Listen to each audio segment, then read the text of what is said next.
ఈరోజు వీడియోలో ఎంతో విశేషమైన విశిష్టత కలిగిన 7 శనివారాల వ్రతకథ గురించి తెలుసుకుందాం. సౌనకాది మునులతో సూత మహర్షి చెప్పిన శ్రీ వెంకటేశ్వర అవతార కథ. కలియుగం మొదలయ్యింది. కలిదోష నివారణ కోసం మహర్షులందరూ నైమిషారణ్యంలో ఒక సత్రయాగం సంకల్పించారు. అయితే ఆ యజ్ఞ ఫలాన్ని ఎవరికి దారపోస్తే ప్రయోజనం కలుగుతుంది అని చర్చించారు. వారిలో భృగు మహర్షి యజ్ఞఫలానికి త్రిమూర్తులు అయిన బ్రహ్మ, విష్ణువు, శివుడు వీరిలో ఎవరు తగినవారో నేను పరీక్షించి వస్తాను అని అన్నాడు. ఆయన మహాతపశ్శాలి. మునులందరూ ఆమోదించారు. ఆయన ముందుగా సత్యలోకం వెళ్ళాడు.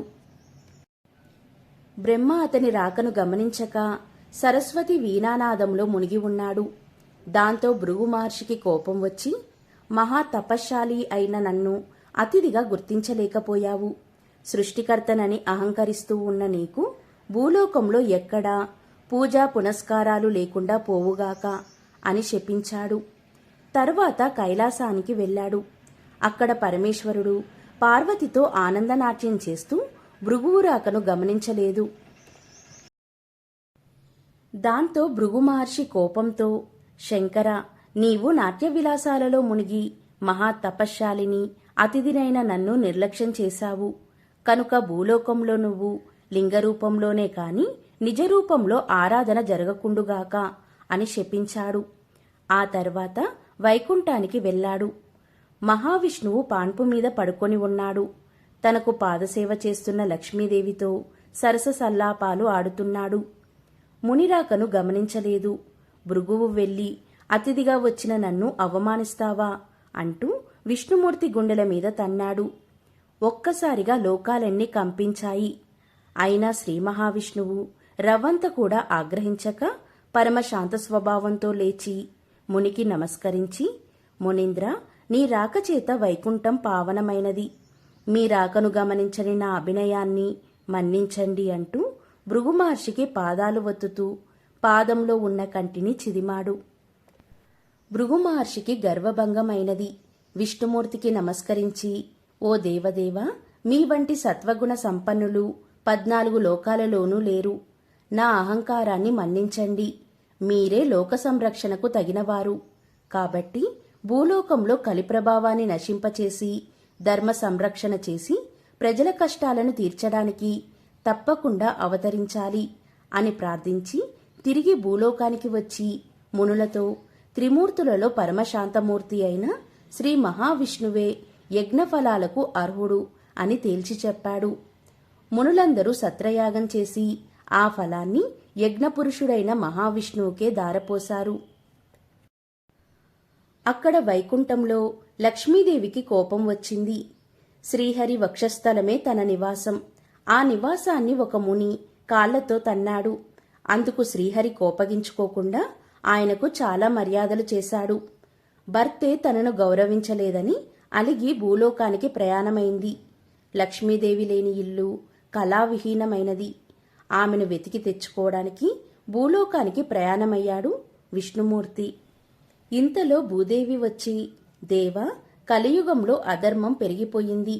పాపభారాన్ని మోయలేకపోతున్నాను. నువ్వు భూలోకంలో అవతరించి నన్ను కాపాడు అని కోరింది. వెంటనే శ్రీ మహావిష్ణువు శ్రీనివాసుడు అనే పేరుతో భూలోకానికి దిగివచ్చి లక్ష్మీ కోసం వెతకడం ప్రారంభించాడు. శేషాద్రి కొండలలో ఒక పుట్టను నివాసంగా చేసుకున్నాడు. శేషాద్రి పర్వత ప్రాంతాలను పరిపాలిస్తున్నది మహారాజు ఆకాశరాజు. అతను సంతానం లేక పుత్రకామేష్టి చేయబోతూ భూమిని దున్నుతూ ఉండగా నాగలికి ఒక బంగారు పెట్టె తగిలింది. దానిని తెరిచి చూడగా మహాలక్ష్మి కలతో ఒక బాలిక కనిపించింది. ఆకాశరాజు ఎంతగానో సంతోషపడి ఆ పాపకు పద్మావతి అనే పేరు పెట్టుకుని అల్లారుముద్దుగా పెంచుకున్నాడు. యుక్త వయసు వచ్చిన పద్మావతి ఒకసారి శ్రీనివాసుని చూసి మోహించింది. తల్లిదండ్రులకు చెప్పింది. ఆకాశరాజు వచ్చి చూసి శ్రీనివాసుడి తేజస్సుకు ఆశ్చర్యపడి అతడే శ్రీ మహావిష్ణువు అని భావించి పద్మావతినిచ్చి వివాహం చేశాడు. ఆకాశరాజు తర్వాత అతని తమ్ముడు తొండమానుడు రాజైనాడు.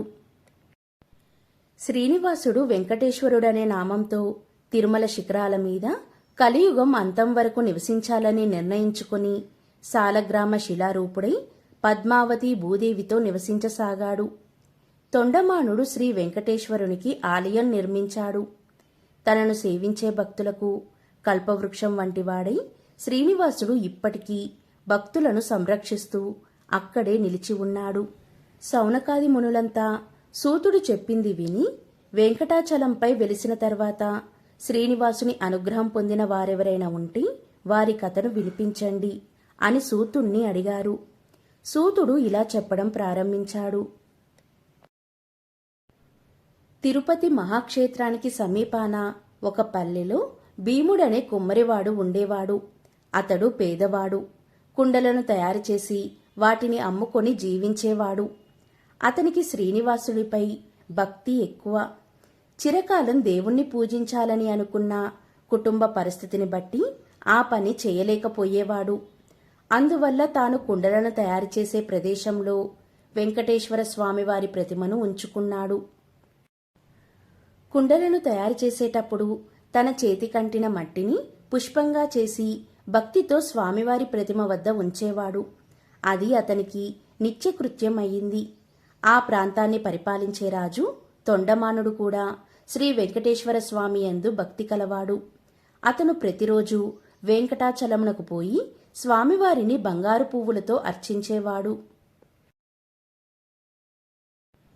ఇలా ఉండగా ఒకరోజు ఆకాశవాణి, ఆహా, ఎంత పుణ్యం చేసుకున్నావయ్యా! శ్రీనివాసుని ప్రతి కైంకర్యము నీ చేతుల మీదుగా శ్రద్ధ భక్తులతో రంగరంగ వైభవంగా చేయిస్తున్నావు. రాజా, నీ వంటి విష్ణు భక్తుడు లేడయ్యా అని అన్నది. అతల్లో అహంకారం పెరిగిపోయింది.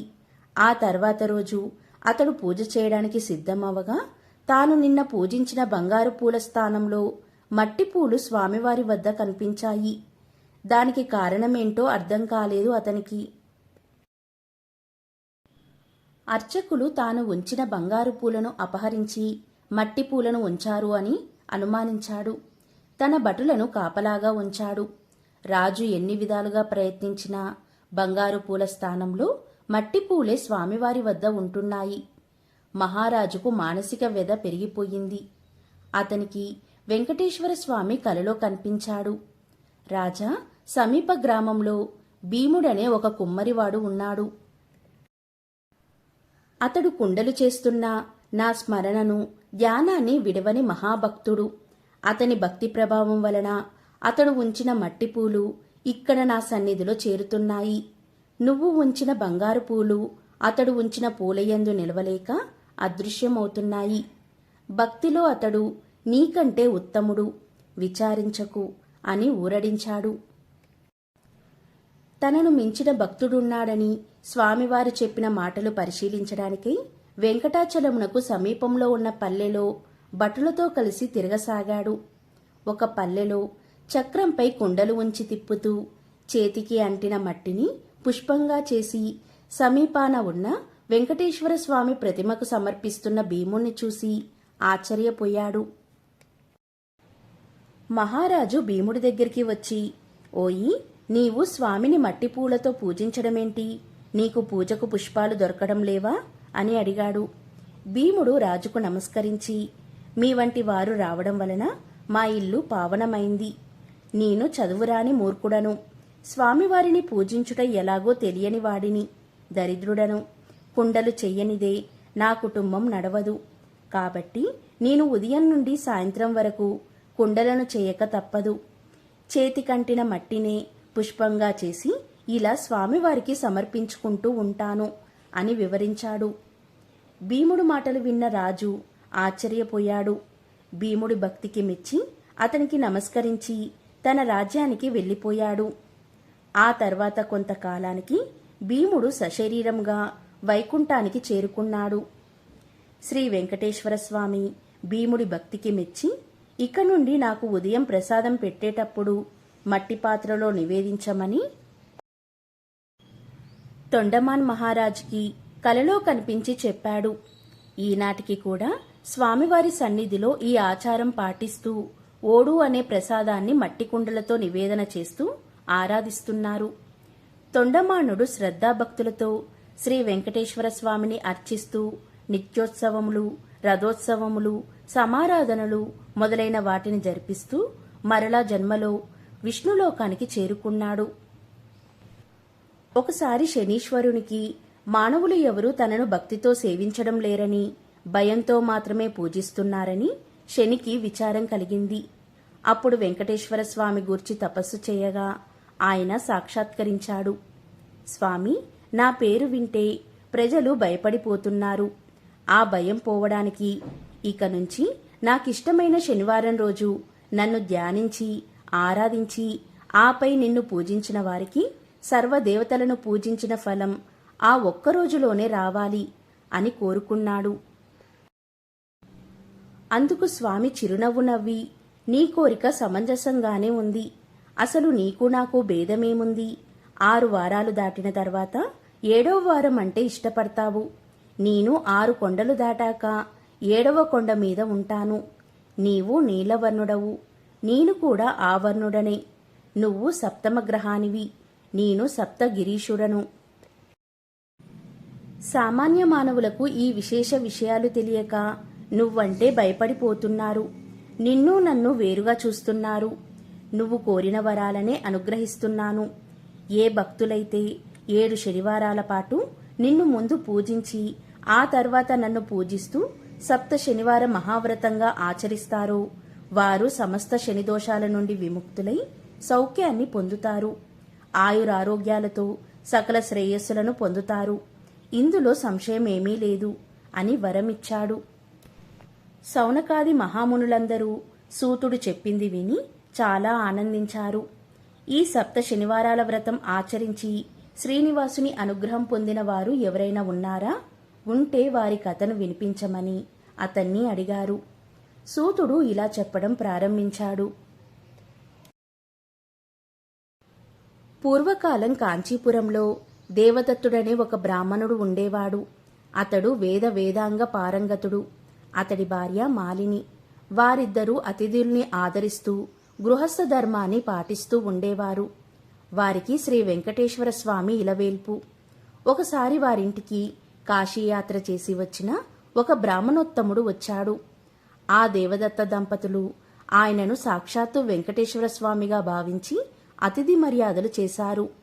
భోజనం అనంతరం ఆ బ్రాహ్మణుడు వారి జాతకాలను పరిశీలించి చూసి, జాతకం ప్రకారం దేవదత్తునికి శనిదోషం వలన అపమృత్యువు కలిగే సూచనలు కనబడుతున్నాయని, ఆ అపమృత్యు దోష పరిహారం కోసం సప్త శనివార వ్రతం చేసి అటు శనీశ్వరుణ్ణి ఇటు వెంకటేశ్వర స్వామిని భక్తిగా ఆరాధించమని చెప్పాడు.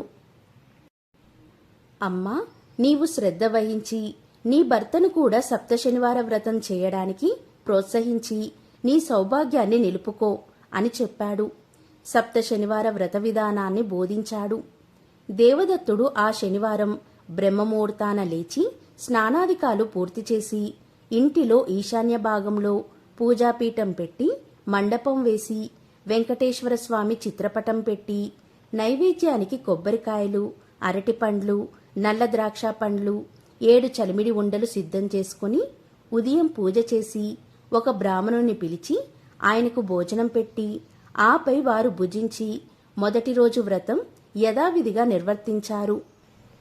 ఆ విధంగా వరుసగా 7 శనివారాల పాటు వ్రతాన్ని భక్తి శ్రద్ధలతో కొనసాగించారు.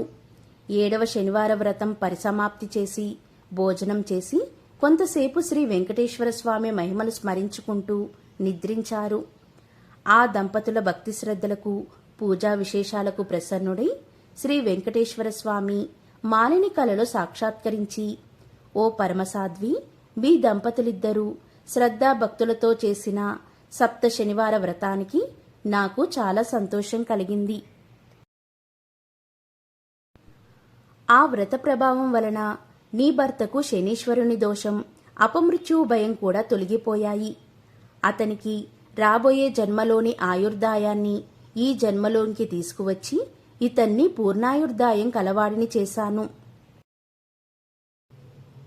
మీరిద్దరూ సుఖశాంతులతో ఆనందంగా 100 ఏళ్లు జీవించి ధర్మార్థ కామ మోక్షాలు అనే 4 పురుషార్థాలు సాధించుకుంటూ మీ మానవ జన్మను సార్థకం చేసుకోండి అని దీవించి అదృశ్యమయ్యాడు.